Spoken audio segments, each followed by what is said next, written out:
Milei padece de síndrome de Jerusalén. Recordá suscribirte al canal de Ahora Play, darle likes a los videos y activar la campanita de notificaciones que te va a avisar de todo lo que subimos, que te va a gustar. ¿Cómo conociste a Javier Milei? En un evento más o menos como este, con vos acá. Ajá. Yo tenía un programa radial en 2013. Un día me 2013, llamó... hace ya FM más de Identidad, 11. ¿te acuerdas de esa emisora? Sí, FM claro, sí. Me llama un librero, una editorial, me dice, mira, hay un economista nuevo acá, Javier Milei, ¿lo podés invitar? Lo invité. Creo que no había salido por los medios todavía. Uh-huh. De hecho, él lo dijo públicamente hace unos años, que el primero que lo invitó fui yo. Y fue tan bueno ese día, es un miércoles, que me dijo, si querés puedo venir todos los miércoles. Él se autoinvitó, le dije, fantástico. Entonces, todos los miércoles venía él y hablábamos básicamente de temas económicos, que sabés que son cosas que me fascinan a mí, no solamente los mercados, sino la economía en general. Y así fue. ¿Y qué viste en él? ¿Un liberal? Un liberal. ¿O ya un libertario? Alguien No. Una escala, no digo superior, diferente de libertario, anarcocapitalista. Yo te cuento, yo vi un liberal con tendencias dirigistas importantes en materia de dinero, banco, dinero y crédito, ¿no? En temas monetarios. Un poco lo que está haciendo ahora. Un poco lo que él defendió durante el gobierno de Macri. Vos cuando lo llevás a temas de moneda, circulación monetaria, emisión, demanda de dinero, tipo de cambio, tasa de interés, él es muy intervencionista en eso. Ajá. Cree que el Estado tiene que fijar las pautas. Por eso que no admite el tipo de cambio libre. Pero conceptualmente él dice que el Estado es un veneno, que él, sí, la idea de él conceptual es destruirlo. Pero vos viste que muchas veces las frases que uno tira, las ideologías que dice profesar, cuando vas a la práctica te das cuenta que no cree en eso que está diciendo, o no se da cuenta. Por ahí cree que las líneas aéreas, las rutas tienen que ser libres, los caminos, que se pueden vender ciertas cosas que hoy están fuera del comercio, pero cuando vas, lo esencial de la economía, especialmente en un país como Argentina, para mí es tipo de cambio, tasa de interés y deuda, que son para mí las tres cuentas pendientes que tiene este gobierno, que está mal encarado. Es una opinión. Otros aspectos están bien, inclusive aspectos económicos están bien, pero esto, que es lo más importante, el país está trabado por estos tres errores. Y él encontró en Caputo la persona que puede ejecutar ese estatismo y dirigismo que él profesa en estas tres materias. Te reitero, deuda, tasa de interés y tipo de cambio. Vos decías que cuando lo conociste veías que había tendencias dirigistas.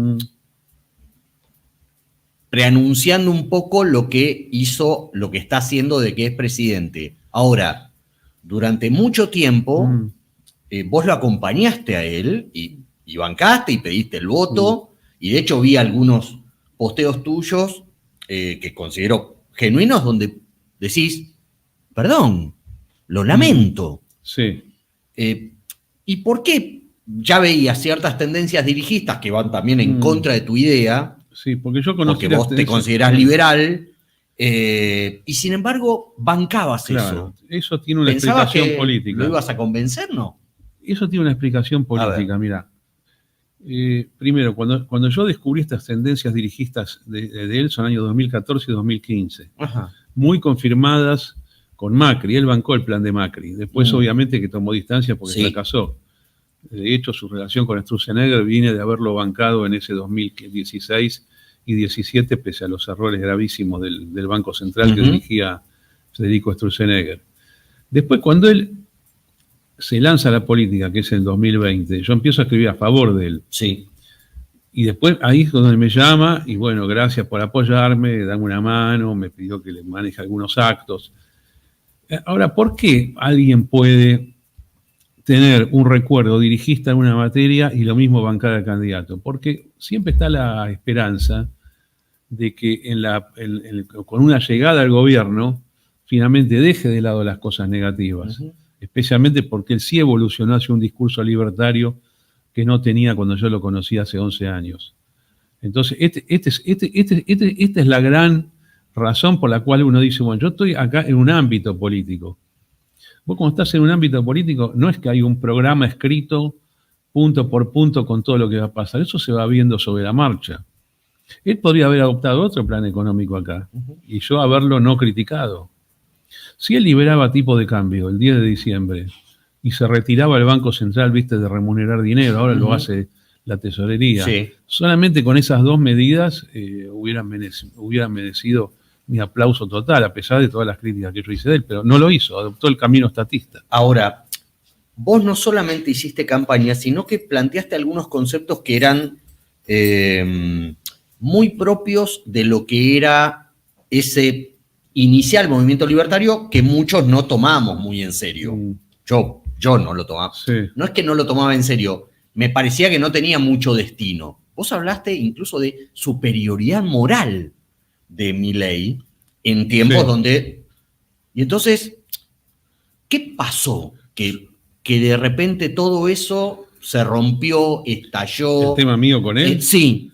La verdad que no pasó nada.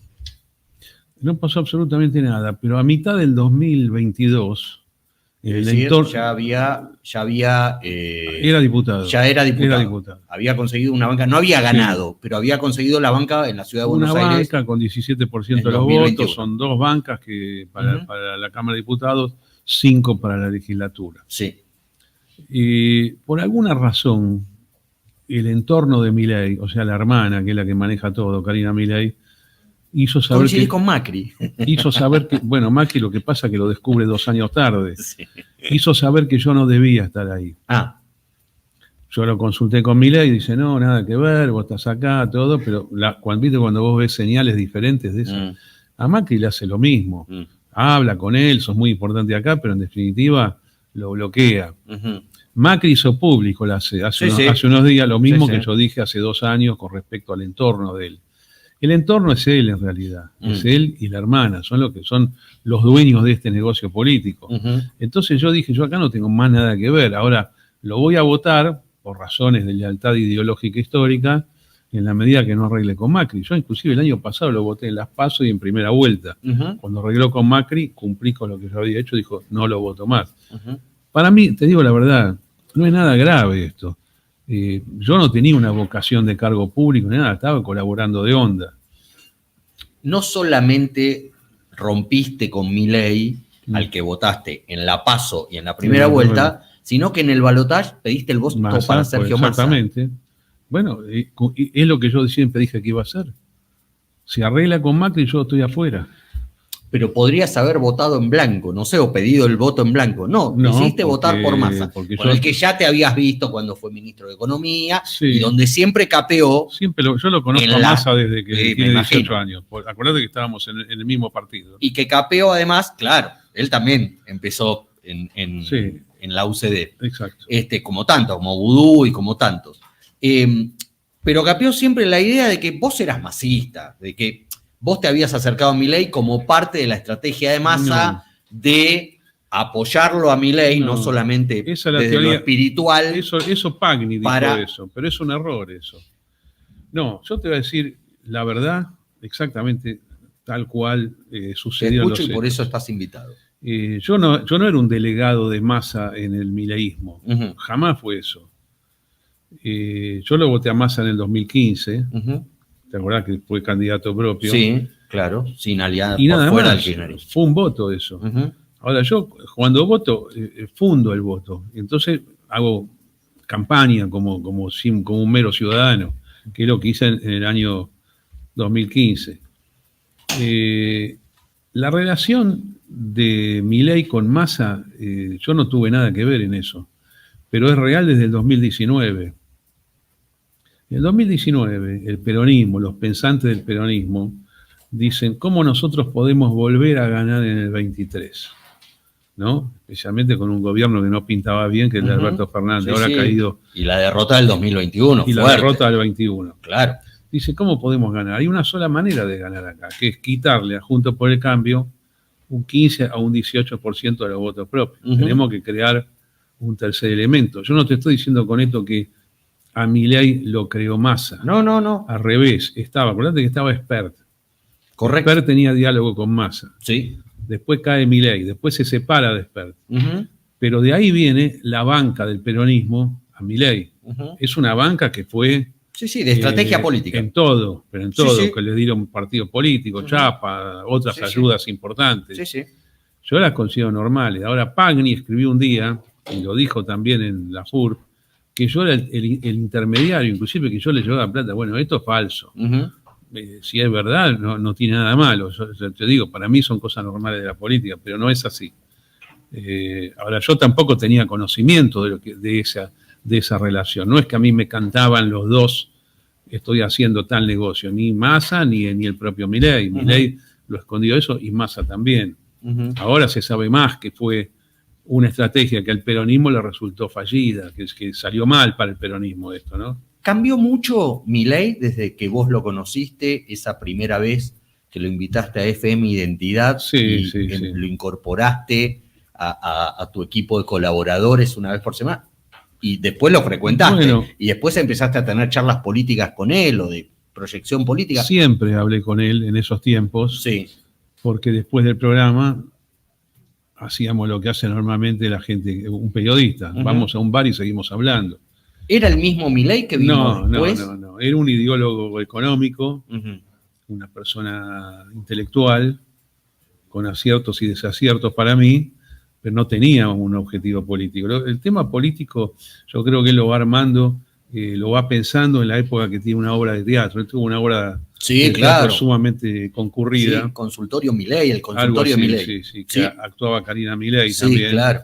Y ahí yo creo que a él le van apareciendo como apoyos sociales, se vuelve un tipo como medio casi religioso. Sí, yo te cuento la experiencia televisiva con él, porque la conozco. Era invitado a los programas porque subía el rating. No solamente porque hacía ruido o hacía lío, subía el rating. Claro, exactamente. Digo, que en la tele, viste que es como la Biblia eso. Sí. Sube el rating, tráelo, o traela, o hagamos este tema. Y eso era sistemático. En cualquier programa al que iba Milei subía el rating. Sí, inclusive en un momento, en el 2018, agrega algo que no hacía. ¿Te acuerdas cuando dijo que era profesor de Tantra? Sí, claro. Yo el día que dijo eso, digo, este tipo vuela, pues ya no es un tipo más que habla solo temas económicos, ¿no? Y yo creo que se le fue dando algo. Él se convirtió en una persona muy espiritual, quizás estaba propenso a eso, y empezó a sentir que tenía un mandato superior del Todopoderoso para ser presidente. Yo sabía todo esto perfectamente, ¿no? Es más, en el 2021 yo estaba seguro que iba a ser presidente. Además, yo colaboré con la campaña del 2021 en la inteligencia de que sí iba a ser así. Esa cosa mística vos no la veías en el comienzo cuando lo conociste. Lo fui viendo de a poco, sí. Y también muy conectada con el judaísmo o no. Te voy a decir cómo es lo del judaísmo. Él siempre fue amigo del pueblo judío y del Estado de Israel. Es un cristiano de Villa Devoto. De hecho, él vivía a 2 cuadras de mi casa en Villa Devoto, pero nunca nos conocimos, ¿no? Primero que le llevo 12 años, pero él fue al Cardenal Copelo, que en la calle Nueva York, yo vivía cruzando esa calle, cruzando Avenida San Martín. Conozco exactamente ese tipo humano de devoto, cristiano de Villa Devoto. Siempre fue amigo del pueblo judío. Lo que pasa es que en el 2020-21 conoce un rabino que le da otro enfoque. El rabino Axel Wajnik, que hoy es el embajador del Estado de Israel, ¿no? Claro. Entonces le muestra capítulos o versículos del Antiguo Testamento que se los va mostrando intencionadamente para que Milei relacione esos hechos históricos con su situación de vida actual. Vos no tenías ese vínculo con la religiosidad, porque vos sos un defensor de Israel, tenés posturas muy claras respecto al conflicto en Oriente Medio, pero vos no tenías ese vínculo religioso, ¿o sí? Sí, lo que pasa es que mi enfoque de la religión es cultural y es histórico. O sea, yo de las cosas que él nombra, las conozco, porque soy un judío que estudió desde el colegio primario. Pero no sos un creyente. Es un tema cultural. Si me decís si voy al templo, si rezo una vez al año, el día del perdón, el Yom Kippur. Pero no voy regularmente al templo.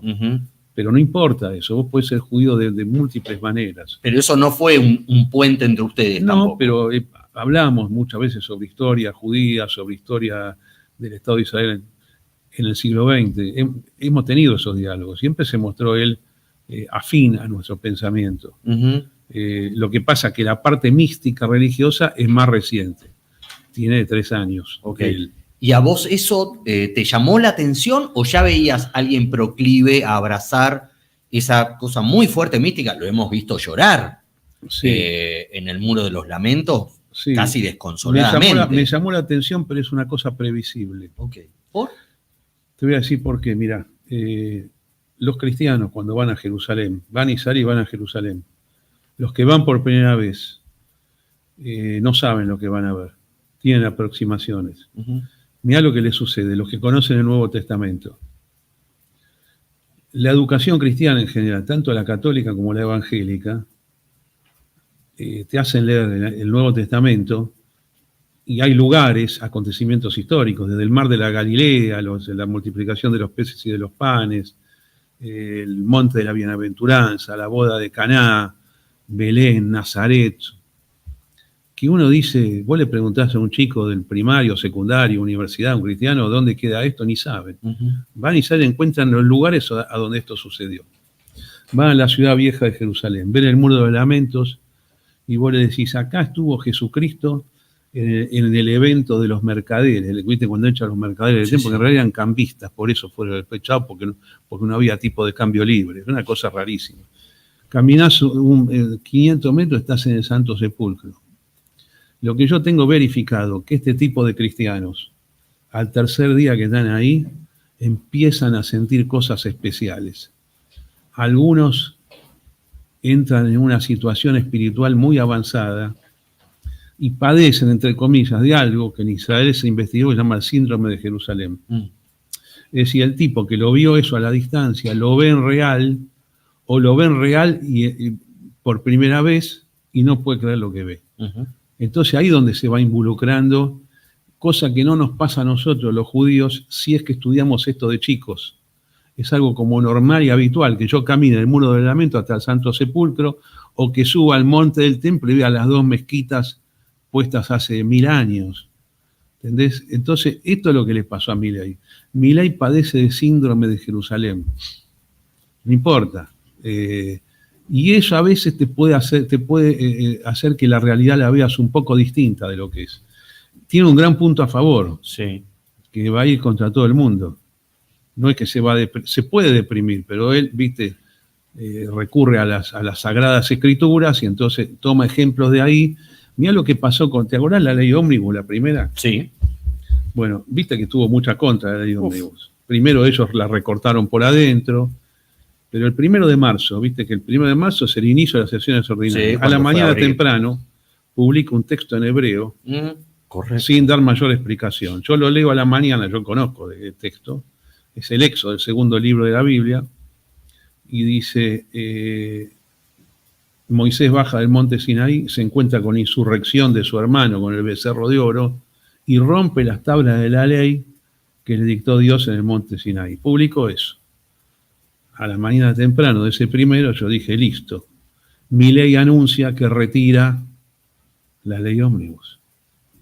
Y unos días después publica otro texto, que es el siguiente del Éxodo, el segundo libro de la Biblia, donde dice, Dios le dijo a Moisés, sube nuevamente al monte Sinaí y reescribe en otras tablas los 10 mandamientos. Y entonces yo digo, este tipo va a mandar otra ley en reemplazo.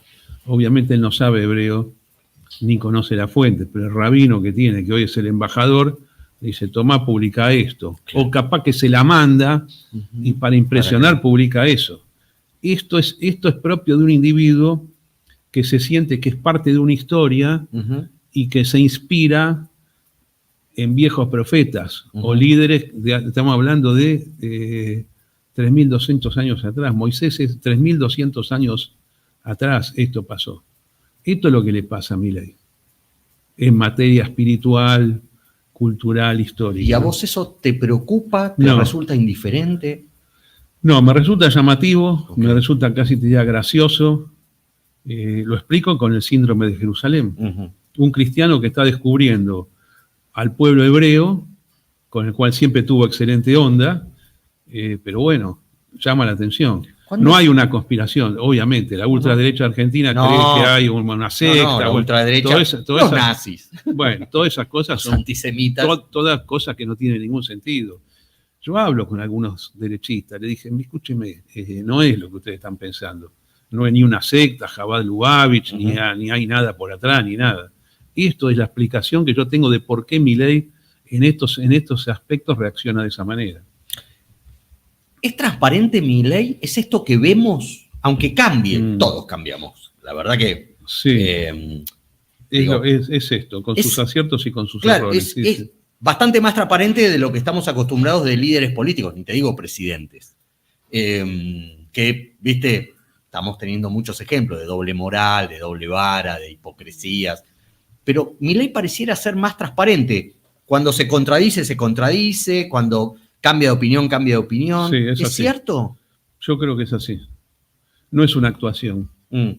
Inclusive todos los disparates que dijo en la campaña, o a veces se manda alguna ahora cuando gobierna, es así. Es así.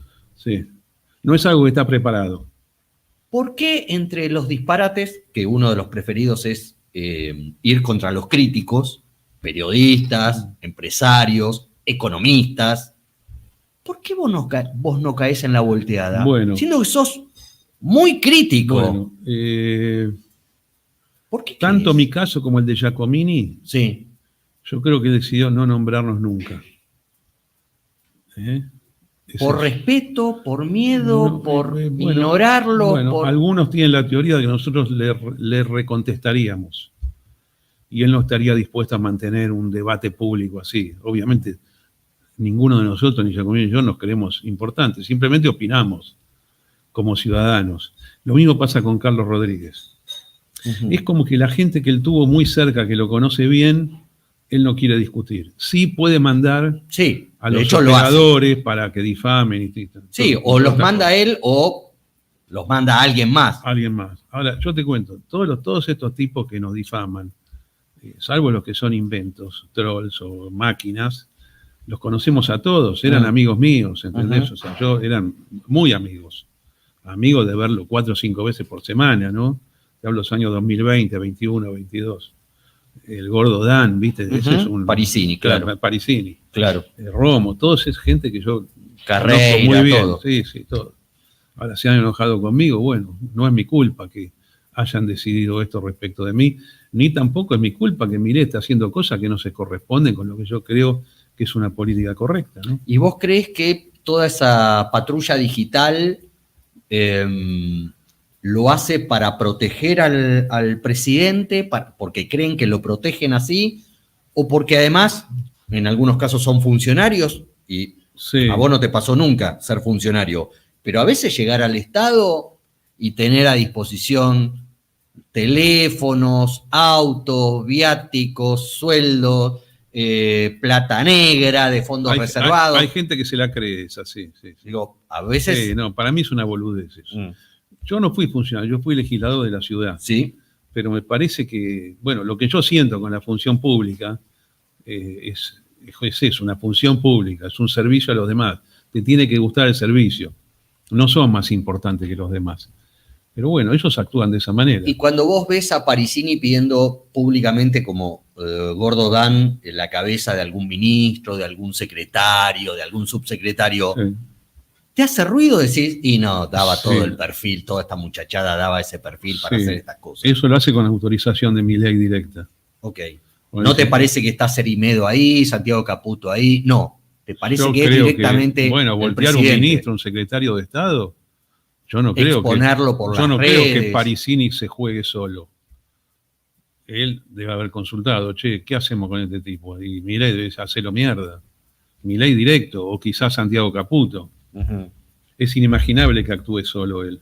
¿Vos lo conocés a Santiago Caputo? ¿O llegó a Milei una vez que vos ya te habías ido? Lo conozco muy bien, estuve en su oficina unas cuantas veces por iniciativa de él. Antes inclusive que él esté en el ambiente de la libertad de avance. ¿Y cómo te cayó cuando lo conociste y cómo te cae ahora? Cuando se le adjudican una cantidad de cosas, no solamente del periodismo, sino cosas que nos cuentan desde adentro del gobierno. Yo creo que es un gran consultor político, un gran analista. Él tuvo su etapa macrista, Sí, quedó claro. frustrado con esa etapa macrista. Hablé mucho sobre ese tema en el año 2020 con él. En un momento del año 22 dice, yo soy un buen consultor, podría ser perfectamente buen político, buen operador político. Le gustó pasarse del otro lado del mostrador. Uh-huh.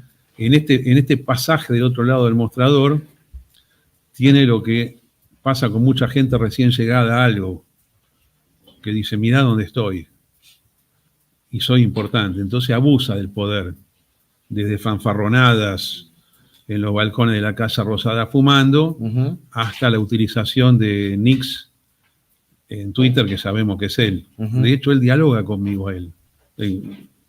Él, a diferencia de Milei, dialoga conmigo en Twitter, en forma pública. Desde algunas de las cuentas que usa... En forma pública, en forma bastante respetuosa. Ajá. Yo le digo una cosa, él dice otra, o él contesta algo que yo posteo, o viceversa. ¿Desde la misma cuenta siempre? Bueno, ha cambiado. Ha cambiado. No sé, tiene nombre Y rarísimo. vos te das cuenta rápido que es él. Todo el mundo sabe que es él. Bien. Es más, vos le decís Caputo y él no dice que no. Es un juego, no pasa nada. Pero son diálogos más serios esos, ¿no? ¿Y te preocupa que Ahora, se le otorgue ellos, tanto poder dentro del gobierno? Todo gobierno tiene 2 o 3 personas que cumplen una función así, ¿no?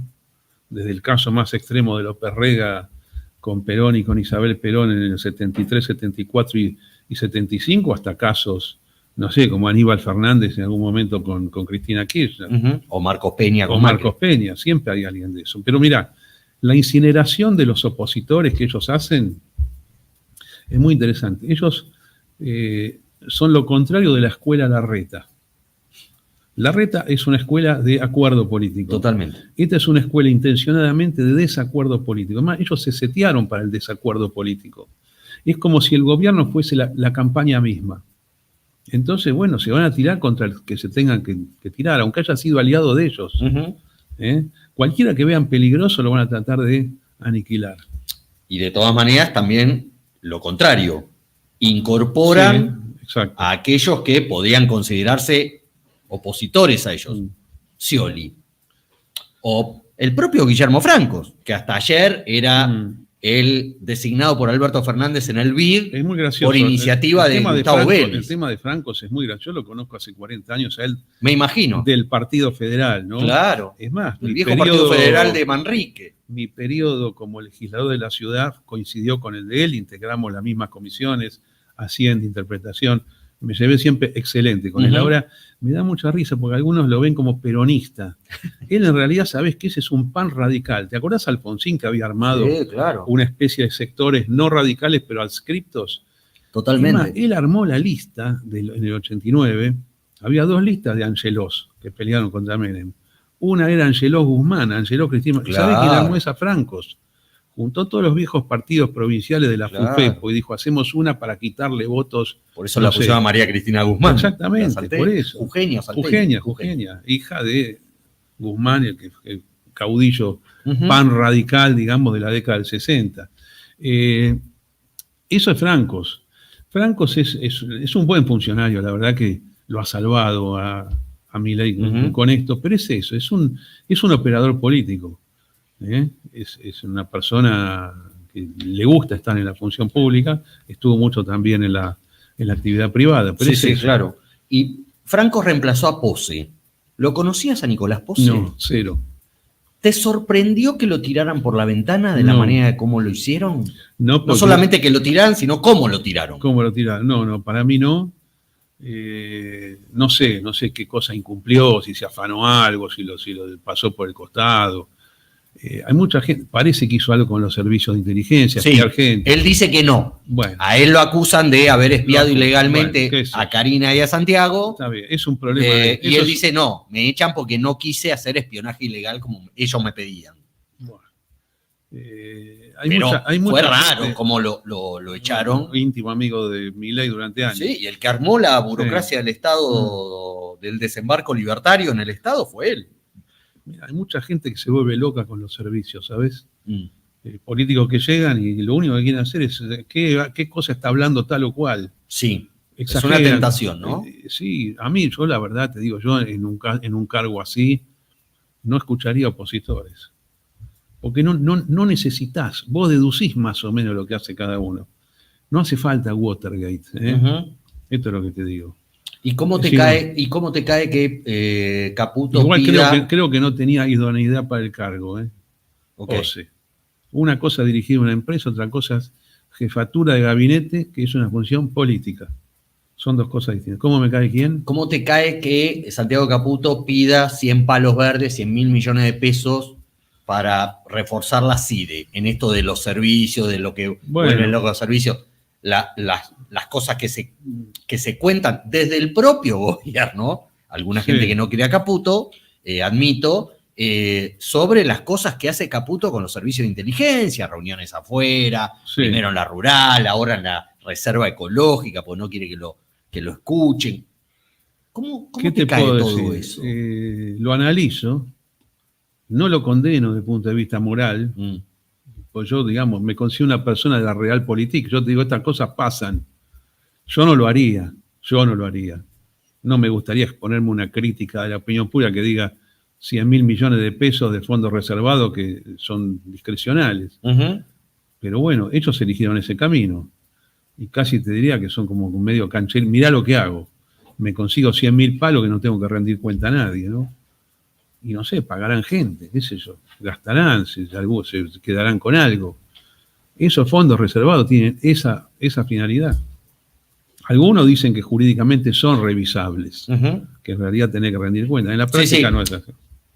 Formalmente te dicen, no, rendimos cuenta ante la comisión bicameral, que estamos viendo el quilombo que es para formarla. Y después, no pasa nada. Nada. Sí. Porque comisiones bicamerales de seguimiento de las actividades de inteligencia tenemos desde prácticamente el reinicio de la democracia hace 40 años, y sin embargo nunca se pescó nada. Bueno, lo que pasa es que los que integran la comisión bicameral de inteligencia, antes de las comisiones bicamerales en la vieja Constitución, juran que no van a difundir nada, ¿no? Entonces, el problema es que no te vas a enterar nunca de nada. Yo hablé con un montón de gente en el pasado de eso, nada, se hacen los misteriosos, viste que no, que yo juré como si fuese un espía. Funciona así eso.